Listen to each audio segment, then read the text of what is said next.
Hello there, and welcome. Now, I've got a bit of a different video for you all today. I mean, it's not even the video I'd actually originally planned to release today. I planned on releasing a video talking about, Luke Skywalker and the writing that turned him into a titan of pop culture before just destroying him utterly. But that's gonna have to wait.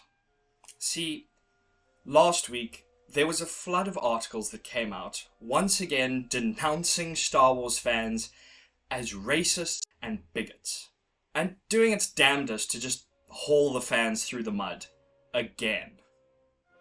And they were aided by John Boyega, and I'd like to talk about it.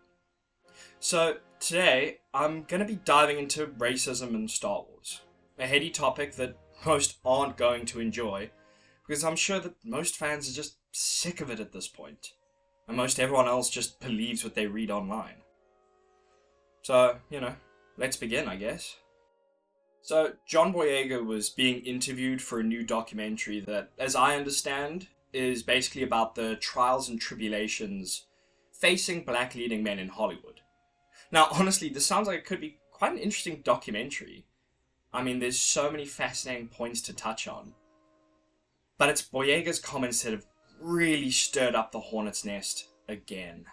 See, he says, Star Wars always had the vibe of being in the most whitest elite space. This is a franchise that's so white that a black person existing in, that was something. You can always tell it's something when some Star Wars fans try to say, well, we had Lando Calrissian, and we had Samuel L. Jackson. He then went on to say, they're okay with us playing the best friend. But once we touch their heroes, once we lead, once we trailblaze, it's like, oh my god, it's just a bit too much. They're pandering. Now, when I first read this in a Variety article, my first inclination was to get angry. It was happening again. Star Wars fans were being called racist and bigots because Disney doesn't know what a good script would look like even if I beat them over their head with it.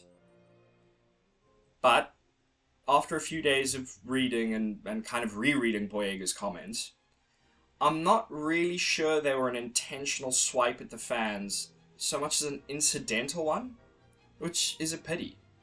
I think the media has really taken Boyega's statements and ran with them. Don't get me wrong, I understand exactly why Boyega is frustrated. I mean, he was mistreated. But blaming fans is not just unfair, it's a complete misdiagnosis of the real problem.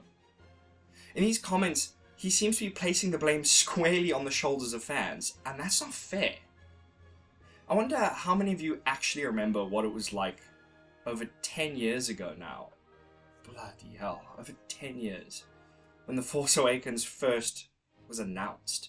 I mean, the excitement, the feeling of anticipation that ran through the very air when the first teaser trailer dropped. Because you see, Boyega's right. It was something to see him helmetless at the end of that first teaser trailer. But not for the reason he thinks. Fans were excited to see a black stormtrooper, not because he was black, but because we were finally going to get a protagonist that was a stormtrooper. We were finally going to see an in-depth look at the way they thought and functioned, and the journey one stormtrooper was going to go on. A journey that we surmised, at the time at least, was going to see him turn his back on the remnants of the Empire. And then we saw him with a lightsaber. We were ecstatic! We were going to get a stormtrooper turned Jedi on the big screen. But then, John Boyega got screwed. Not by the fans, who were itching to see him step up and lead this franchise into a bold new direction under Disney. No, he was screwed by Disney. By Kathleen Kennedy and a one-track message-infused mind. By J.J. Abrams and the writers he assembled. And then by Rian Johnson, who punted Finn, and by extension Boyega, to the furthest reaches of his film in one of the worst side plots ever put to screen. And then by Abrams again, as he shunted Finn to the side in a desperate attempt to rectify Disney's mistakes.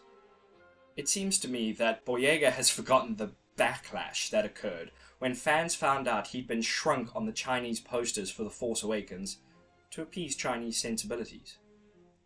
Perhaps he's forgotten how the fans bemoaned the fact that he wasn't leading the sequel trilogy, or how we wished his story had been explored more, rather than focusing so much on Rey's convoluted mess. Now, don't get me wrong, I'm not going to sit here and pretend that there aren't racists in the Star Wars fandom. That would be an incredibly naive take. But what I will say is that they have stood back and used fan resentment to push their bigoted message, and the media has obliged them. Instead of acknowledging the valid criticism from Star Wars fans and putting the racists on blast, the media has instead chosen the easiest path and lumped all Star Wars fans into the category of racists, so that they don't have to shy away from the money Disney offers. Because, make no mistake, there's no such thing as unbiased media anymore. It's simply a matter of trying to work out who's paying their bill now. And to Mr. Boyega's comments about fans using Billy D. Williams and Samuel L. Jackson to deflect, I ask him, what choice do we have? The media has set up the perfect straw man by calling Star Wars fans racist, and therefore no one has to listen to our complaints. So, some try and point out that representation has been in Star Wars since its inception. What else can we do other than try and throw proof at a system that really doesn't care what we have to say? Because if you're going to bemoan the fact that Star Wars hasn't had a leading black man in the movies, then your problem is with the studios who decide on hiring, not with us. And I know, some will point to The Acolyte and say, well, there was a diverse cast, and yet people despised it.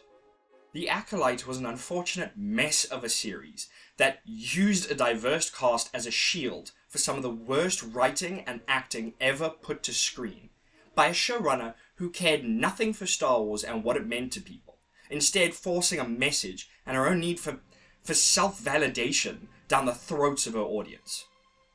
Because Star Wars fans aren't allowed to say anything is bad anymore. If we do, we're racists and bigots. When in reality, there should be an outcry over how Disney has dangled people of colour before its audience, and then thrown them to the wolves when fans have bemoaned the people behind the scenes. Oh, you don't believe me? What about Andor? Widely regarded as one of the best pieces of content Star Wars has ever put out, with a diverse cast to boot. Fans have heaped praise on the writers, the directors, and the actors for what they've accomplished. And Andor has an incredibly diverse cast. You'd think if Star Wars fans truly were racist, then we'd hate Andor, despise it even.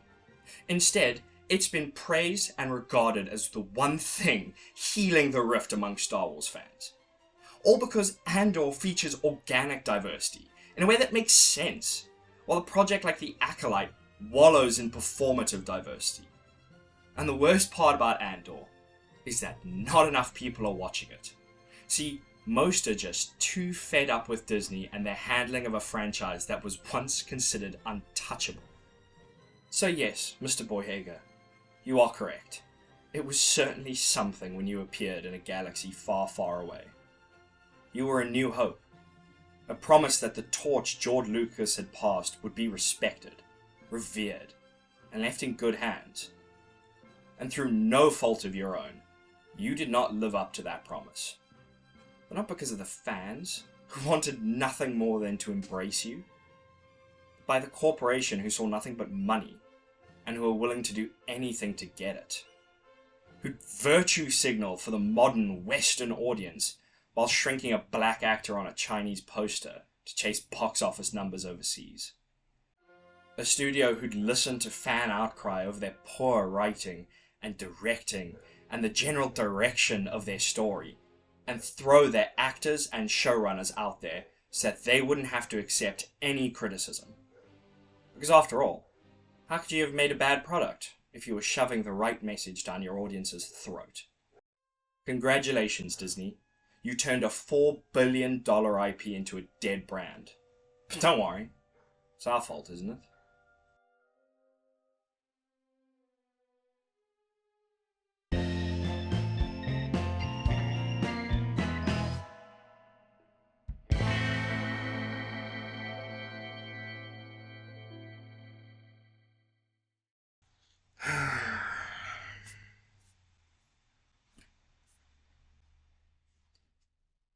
Man, I remember when Star Wars was just something to get excited about, to bring people together. Actors wanted to be in it, writers wanted to do it, and now it feels like every time there's a Star Wars project announced, people just cringe inwardly and wonder how are they gonna fuck this one up. It's pathetic.